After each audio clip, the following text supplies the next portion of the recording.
Yes, guys, what's going on? Adam McCullough here for Full Time Devils. I am back. This is MUFC Transfer Daily Live. Hope you guys are all well. Been away, been on a little bit as a holiday, as you can tell by the tan, but glad to be back and been trying to catch up on all things Manchester United, all things transfers, the rumours. Obviously, I know Manchester United haven't signed anybody since Daniel James was confirmed as a transfer from Swansea City, but I've been trying to catch up on all the rumours, and we're going to go through the latest here today on Transfer Daily Live. I know there's been a lot of talk about the Glazers. People aren't happy about that as well. Haven't been happy with the Glazers since they arrived, to be totally honest with you. And I can understand everybody's frustrations at the moment regarding Manchester United and the transfer windows. Hopefully, we'll try and get some news confirmed soon. Ole Gunnar Solskjaer was expecting players to be confirmed before he started his pre-season, and as of yet we've only had the one signing done. Typical Manchester United in the transfer window. It's been our frustration last summer and it's been our frustration again. But first up, we're talking about Aaron Wan Bissaka, another transfer that's close to becoming a saga. It's just kept on rolling and rolling and rolling. We've had a lot of talk today from the Times, the Guardian, and from BBC as well, with Simon Stone reporting United are hopeful of completing the signing of the Crystal Palace defender. We know that Crystal Palace value him at around £50 million. We heard that a deal may be completed for £55 million, but as of yet, that hasn't been done. And we're hoping to get a deal concluded soon. When we did a 3-in, 3-out recently, I was talking about Aaron Wan Bissaka and how much I wanted him at the club. Wanted Aaron Wan Bissaka to become one of our signings, and hopefully that does happen this transfer window. As a right back, I think he's one of the best young right backs about. He's gonna get better. Hopefully, he can get better as a Manchester United player next season, and we get him wrapped up before the pre-season training starts very, very soon. And what are you guys saying about Aaron Wan Bissaka? You're looking forward to seeing him getting confirmed. I can see loads of you guys in the comments. I can see Red Devils 20. I can see Marco. I can see James. I can see Shrey, NRB, BMW Racing. All in the comments. Joe Taru saying he doesn't want Icardi.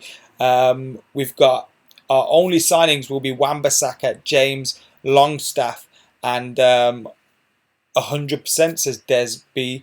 Should get Herving Lozano, says Tommy McCall as well. So there's a lot of comments going on at the moment. But yeah, let me know what you guys are thinking about Aaron Wan Bissaka in the comments below. Do you think Wan Bissaka will be staying at Palace, or will he become a Manchester United player? Hi Ananthan, how you doing? And really hoping we get Wan Bissaka in ASAP, says Tom Travels. Yes, hoping we get him done ASAP. And I think, look, £50 million is quite a lot of money for a player.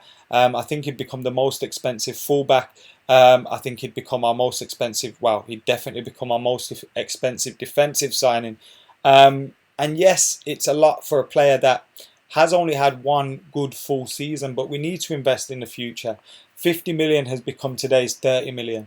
And if you can get Wan-Bissaka playing for 5 to 10 years, then you're getting a decent signing and a decent return on your money.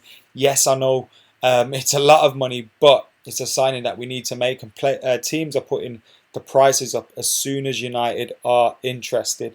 So that's something that we've got to come to terms with, unfortunately.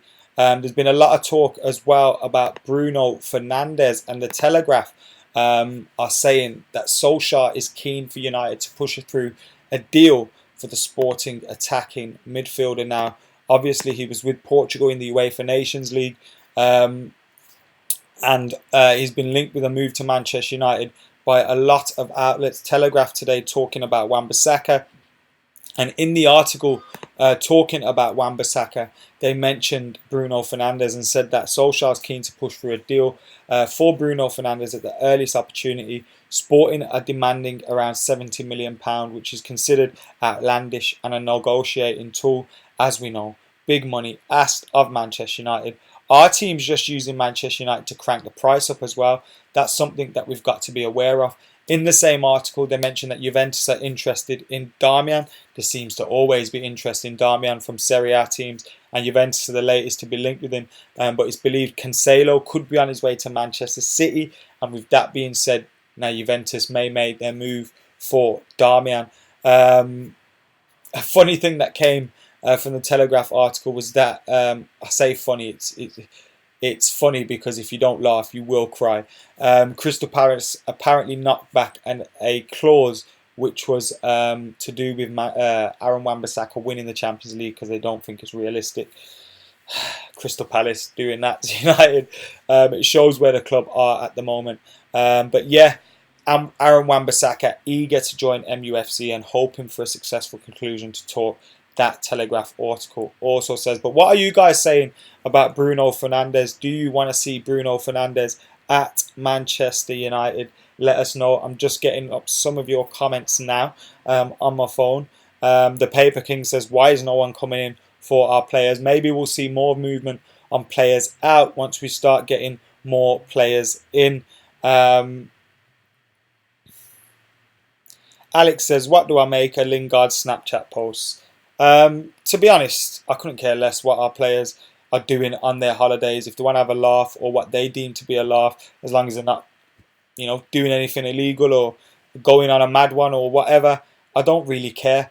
But we want to see the best for our players as well in terms of on the pitch, and I can totally understand people criticising Jesse Lingard or any of our players' performances this season because as a team we've not been good enough.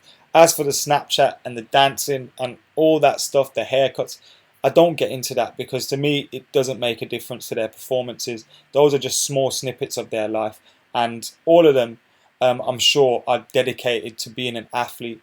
Now whether they're good enough or not to play for Manchester United, everyone has their opinion on that and feel free to do that. But the extra stuff to me is just that. It's just extra, and I don't think we need to really go there with that one. Whoever wrote that Champions League clause needs sacking. Hope Bruno will pass on Manchester United, says Bruno Marquez. The window's already getting on my nerves, says Gareth. Fosu Mensah could help the club, says James. Bruno Fernandes would be a great addition, says Zidane. He also mentions in case Pogba leaves. I'd be gutted if Pogba left Manchester United this summer. I wouldn't be surprised to see him leave Manchester United in the near future. But yeah, come on. We need to be keeping a hold of him at least for this season. It's the same old story for the last 6 years. And should Ole put more trust in Angel Gomez, Chong and Greenwood, says Yasser? Maybe, but we do need to be getting our first team sorted as well. We need to be getting the best team in terms of our first team. So, yes, it's great to give some of our players an opportunity and some of our younger players an opportunity, but at the same time we need to be getting these players in for the first 11. If these players contribute and they play parts or some games in cup competitions, then I'm happy with that. But we need to get our first 11 right. Looks like we're keeping Sanchez to Zidane. I'm not sure how I feel about that one. I know he's doing reasonably well for Chile at the moment, but what is the level of opposition there? We can't really say much about that. And yes, it'd be good to see him come back and do something for United, but I'm just a little bit sceptical, to be honest. We need a partner for Lindelof, says Cheaton. Marcus says he wants to get Rabiot, Wan Bissaka and Bruno as the next 3 signings. And Don Falcone says he wants to see Greenwood this season. Hi to Marco. Hope you're doing well, mate. Adam says the latest on DDG. We've not heard much about them at this moment in time. Woodward looks like a turtle, says United we stand. And Emmanuel Hahn says Bruno Fernandes, Sancho, Neves would be good. There's been further links to Issa Diop as well, who's had a decent season for West Ham. They're apparently asking big money for him, which you'd expect. Again, the one thing I would say about him, I signed him on Football Manager and he helped me win the Champions League. Anyway, guys, this has been today's MUFC Transfer Daily Live. Get your thoughts in on Bruno Fernandes, on Aaron Wan Bissaka, and hopefully be back soon with more confirmed transfer news and players coming into Manchester United. I've been Adam McCullough. This has been Full Time Devils. I'm out of here.